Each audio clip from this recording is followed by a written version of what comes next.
নমস্কার, আমি বন্দনা। আমার কিচেনে আপনাদের সবাইকে স্বাগত জানাই। আবার এসে হাজির হয়েছি ঘরোয়া উপকরণ দিয়ে চিকেন পাকোড়ার একটি রেসিপি নিয়ে। দেখে নেওয়া যাক আজকের এই রেসিপিটি। চিকেন পাকোড়া তৈরি করার জন্য এখানে আমি 250 গ্রাম বোনলেস চিকেন ছোটো ছোটো টুকরো করে কেটে নিয়েছি আর পরিষ্কার করে ধুয়ে নিয়েছি। সবার প্রথমে চিকেন পাকোড়ার জন্য একটা মশলা আমি তৈরি করে নেব। মিক্সচারে একটা জারে নিয়ে নেব 6-7টা কাঁচা লঙ্কা, একটা ছোটো সাইজের পেঁয়াজ,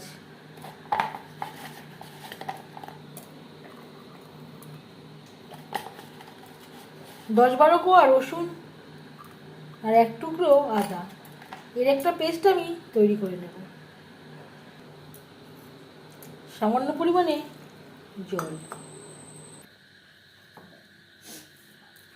চিকেন ম্যারিনেট করবার জন্য দিয়ে দিলাম 1 চামচ টমেটো ধনেপাতার চাটনি, আর দিয়ে দেব আদা রসুন ও কাঁচা লঙ্কার পেস্ট, স্বাদ মতো লবণ, পরিমাণ মতো হলুদের গুঁড়ো,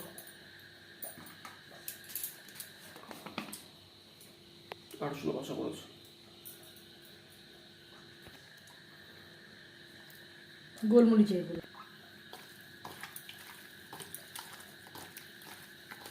মশলা সব উপকরণ দিয়ে চিকেন বেশ ভালো করে মেখে নেব।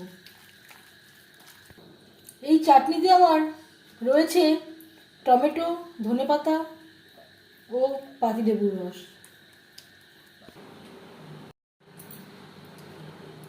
20 মিনিট আমি রেস্টে রেখে দিয়েছিলাম। এবার এতে অ্যাড করব 2 মিডিয়াম সাইজের টমেটো, 2 পেঁয়াজ। আবারও বেশ ভালো করে মেখে নেব। আর দিয়ে দেব 1/2 চামচ রেড চিলি পাউডার। আমার আগে দিতে মনে ছিল না। পেঁয়াজ কুচি ও টমেটো ম্যারিনেট করা চিকেনের সাথে বেশ ভালো করে মিক্সড করে দেব। আরও একটা পেঁয়াজ আমি অ্যাড করলাম। আরও 5 মিনিট রেস্টে রাখার পর দিয়ে দেব 3 চামচ ময়দা, আর দিয়ে দেব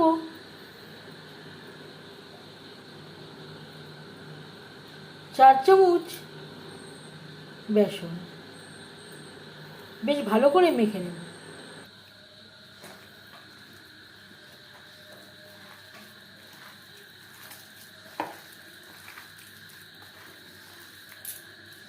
আর দিয়ে দেব মিক্সচারের জারটা ধুয়ে জল। আপনারা চাইলে জল অ্যাড নাও করতে পারেন। যেহেতু আমার এই মশলাটা রয়েছে বলে আমি এখানে সামান্য পরিমাণে মশলা ধোয়া জলটা অ্যাড করলাম। যদি প্রয়োজন হয় বেসন বা ময়দা অ্যাড করব। বাইন্ডিংয়ের জন্য দিয়ে দেব আরও 2 চামচ বেসন। বেশ খানিকটা রিফাইন্ড অয়েল গরম করে নিয়েছি। এবার দিয়ে দেবো পাকোড়া।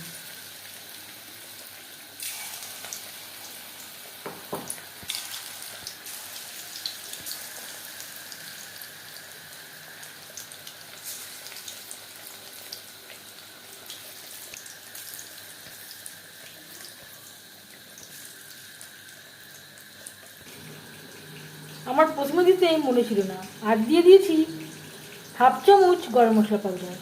আবারও বেশ ভালো করে মিক্সড করে দেবো।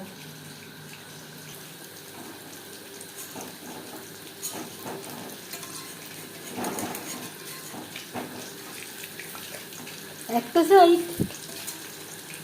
ভাজা হয়ে গেলে অপর সাইডটা উল্টে দেবো।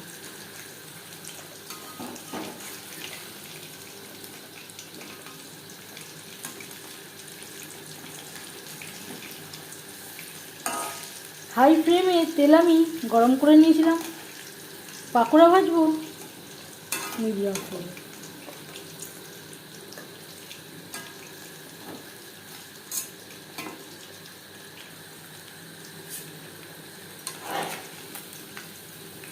প্রথম ব্যাচের পাকোড়া ক্রিস্পি করে ভাজা হয়ে গেছে।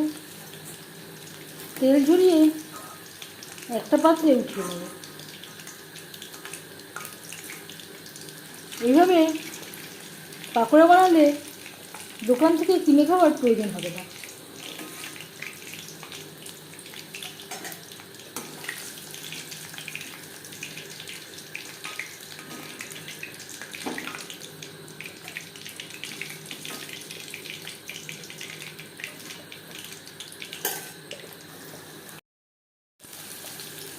চারবারে আমি পাকোড়া ভেজে নিয়েছি। চিকেন পাকোড়া রেসিপিটি কেমন লাগলো অবশ্যই জানাবেন কমেন্টের মাধ্যমে। যদি এই রেসিপিটি ভালো লেগে থাকে লাইক করবেন, শেয়ার করবেন, সাবস্ক্রাইব করবেন আমার চ্যানেলটিকে, বেল আইকনটা প্রেস করে দেবেন। যখন আমি নতুন ভিডিও আপলোড করব তার নোটিফিকেশান সবার আগে আপনার কাছে পৌঁছে যাবে। আপনারা সবাই অনেক অনেক ভালো থাকবেন। এই ভিডিওটি দেখার জন্য ধন্যবাদ।